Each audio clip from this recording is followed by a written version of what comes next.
The Gospel of Luke, chapter 22. Now the feast of unleavened bread, which is called the Passover, was approaching. The chief priests and the scribes sought how they might put him to death, for they feared the people.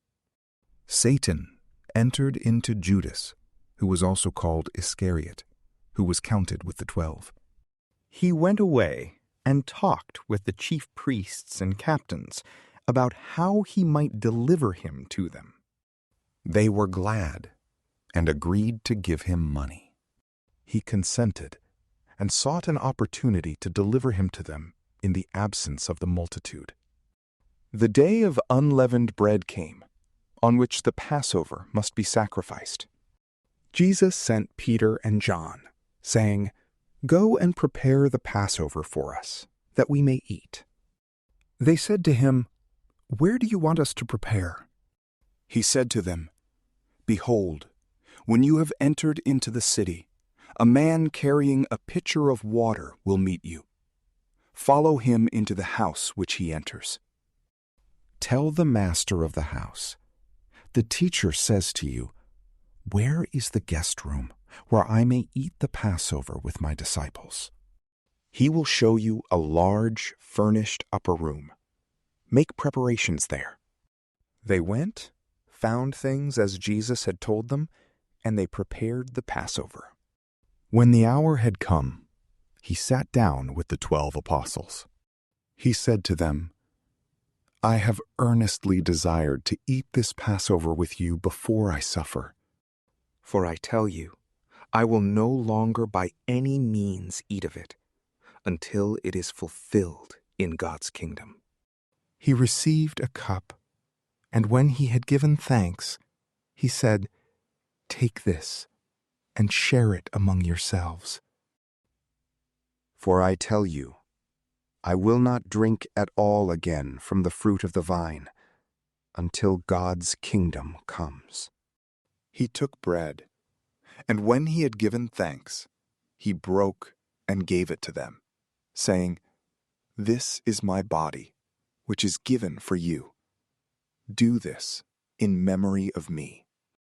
Likewise, he took the cup after supper, saying, "This cup is the new covenant in my blood, which is poured out for you. But behold, the hand of him who betrays me is with me on the table. The Son of Man indeed goes as it has been determined, but woe to that man through whom he is betrayed." They began to question among themselves which of them it was who would do this thing. A dispute also arose among them, which of them was considered to be greatest.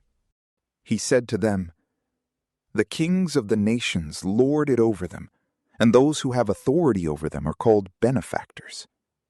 But not so with you. Rather, the one who is greater among you, let him become as the younger, and one who is governing as one who serves. For who is greater, one who sits at the table or one who serves? Isn't it he who sits at the table? But I am among you as one who serves. But you are those who have continued with me in my trials. I confer on you a kingdom, even as my Father conferred on me, that you may eat and drink at my table in my kingdom. You will sit on thrones, judging the 12 tribes of Israel." The Lord said, "Simon, Simon, behold, Satan asked to have all of you, that he might sift you as wheat. But I prayed for you, that your faith wouldn't fail. You, when once you have turned again, establish your brothers."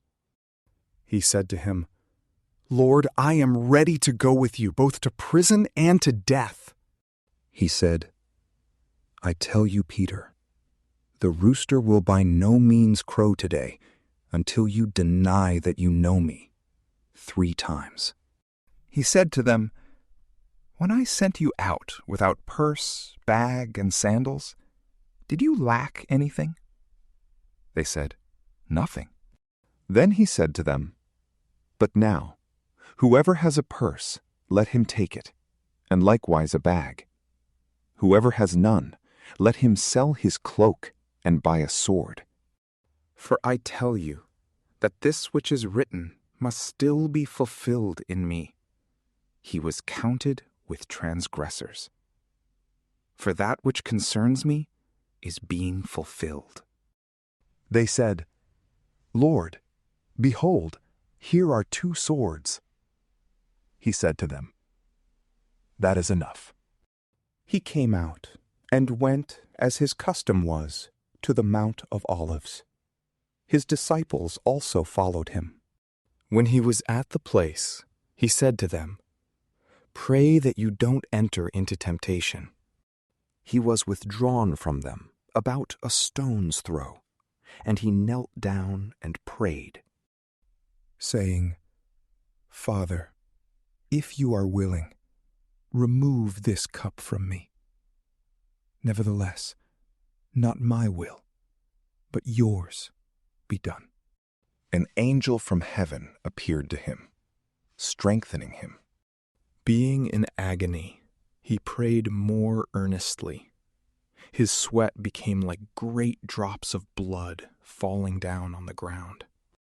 When he rose up from his prayer, he came to the disciples and found them sleeping because of grief, and said to them, "Why do you sleep? Rise and pray that you may not enter into temptation." While he was still speaking, a crowd appeared. He who was called Judas, one of the 12, was leading them. He came near to Jesus to kiss him. But Jesus said to him, "Judas, do you betray the Son of Man with a kiss?" When those who were around him saw what was about to happen, they said to him, "Lord, shall we strike with the sword?" A certain one of them struck the servant of the high priest and cut off his right ear. But Jesus answered, "Let me at least do this." And he touched his ear and healed him.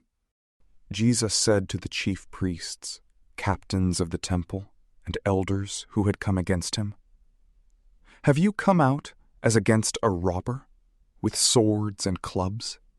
When I was with you in the temple daily, you didn't stretch out your hands against me. But this is your hour, and the power of darkness." They seized him and led him away, and brought him into the high priest's house. But Peter followed from a distance. When they had kindled a fire in the middle of the courtyard, and had sat down together, Peter sat among them.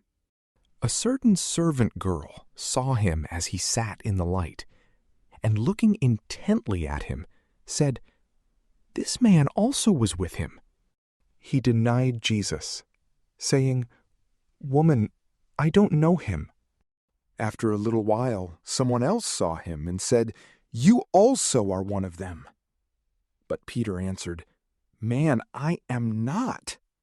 After about 1 hour passed, another confidently affirmed, saying, "Truly, this man also was with him, for he is a Galilean." But Peter said, "Man, I don't know what you are talking about." Immediately, while he was still speaking, a rooster crowed. The Lord turned and looked at Peter. Then Peter remembered the Lord's word, how he said to him, "Before the rooster crows, you will deny me 3 times." He went out and wept bitterly. The men who held Jesus mocked him and beat him. Having blindfolded him, they struck him on the face and asked him, "Prophesy, who is the one who struck you?" They spoke many other things against him, insulting him. As soon as it was day, the assembly of the elders of the people were gathered together, both chief priests and scribes, and they led him away into their council, saying, "If you are the Christ, tell us." But he said to them, "If I tell you, you won't believe. And if I ask, you will in no way answer me or let me go." From now on, the Son of Man will be seated at the right hand of the power of God. They all said, "Are you then the Son of God?" He said to them, "You say it, because I am." They said, "Why do we need any more witness? For we ourselves have heard from his own mouth." From PrayLamp, peace be with you.